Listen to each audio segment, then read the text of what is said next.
जय श्री राधे कृष्णा। हिंदू धर्म में भगवान कृष्ण का पूजन लगभग हर घर में किया जाता है। भगवान कृष्ण एक ऐसे देवता हैं जिन्होंने धरती पर मनुष्य रूप में कई लीलाएं की और लोगों को सही गलत का पाठ सिखाया। यहाँ तक कि महाभारत काल में भी भगवान श्री कृष्ण की अहम भूमिका थी।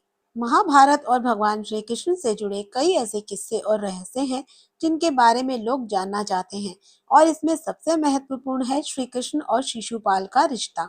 सभी जानते हैं कि श्री कृष्ण ने शिशुपाल की 100 गालियां माफ कर दी थी, लेकिन ऐसी क्या वजह थी कि 101वीं गाली देने पर उन्हें शिशुपाल का वध करना पड़ा। आइए जानते हैं महाभारत से जुड़े इस किस्से के बारे में।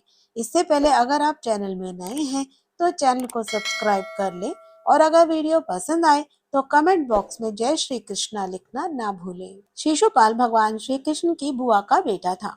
जन्म के समय शिशुपाल की 3 आंख और 4 हाथ थे, जिसे देखकर उनकी माता व पिता चिंता में पड़ गए और बच्चे को त्यागने का फैसला किया। लेकिन तभी एक आकाशवाणी हुई कि इस बच्चे का त्याग ना करें, और सही समय आने पर इसकी एक आंख व हाथ अपने आप गायब हो जाएंगे। साथ ही ये भी आकाशवाणी हुई कि जिस व्यक्ति की गोद में आते ही इसके आंख व हाथ गायब होंगे, वही इस बच्चे का काल बनेगा।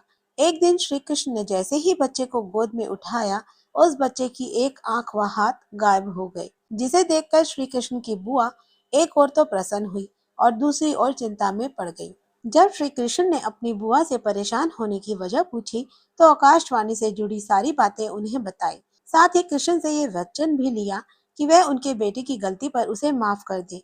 ऐसे में बुआ को परेशान देखकर श्री कृष्ण ने कहा कि मैं शिशुपाल की 100 गालियां यानी 100 गलतियां माफ करूंगा, लेकिन 101वीं गलती पर उसे दंड भुगतना पड़ेगा। शिशुपाल रुक्मणी के भाई रुक्म का प्रिय मित्र था और रुक्मणी से विवाह करना चाहता था। रुक्म भी यही चाहता था, लेकिन रुक्मणी के माता पिता अपनी बेटी का विवाह शिशुपाल की बजाय श्री कृष्ण से करना चाहते थे। ऐसे में रुक्म ने माता पिता की मर्जी के बिना बहन का विवाह शिशुपाल के साथ तय कर दिया और विवाह की तैयारियां शुरू कर दी। जिसके बाद श्री कृष्ण रुक्मणी को अपने महल ले आए और उनसे विवाह कर लिया। इस वजह से शिशुपाल श्री कृष्ण से नफरत करता था और मौका मिलने पर उनका अपमान करने लगता था। जब युधिष्ठिर को युवराज घोषित किया गया, तो उसी दौरान राजसूय यज्ञ का आयोजन किया गया। ऐसे में सभी राजाओं और रिश्तेदारों को न्योता भेजा गया। इस आयोजन में वासुदेव, श्री कृष्ण और शिशुपाल भी आमंत्रित थे और वहां पहुंचे। आयोजन के दौरान जब युधिष्ठिर श्री कृष्ण का सत्कार करते हैं, तो शिशुपाल को बुरा लगता है और वह श्री कृष्ण को बुरा भला बोलने लगता है। श्री कृष्ण ने वचन से बंधन होने के कारण उसे कुछ नहीं कहा और शांत मन के साथ आयोजन में शामिल हुए। लेकिन जैसे ही शिशुपाल की 100 गालियां पूरी होती हैं और 101वीं गाली से मुख से निकलती है, तो भगवान श्री कृष्ण सुदर्शन चक्र से उसकी गर्दन धड़ से अलग कर देते हैं। तो ये थी भगवान श्री कृष्ण और शिशुपाल की कहानी।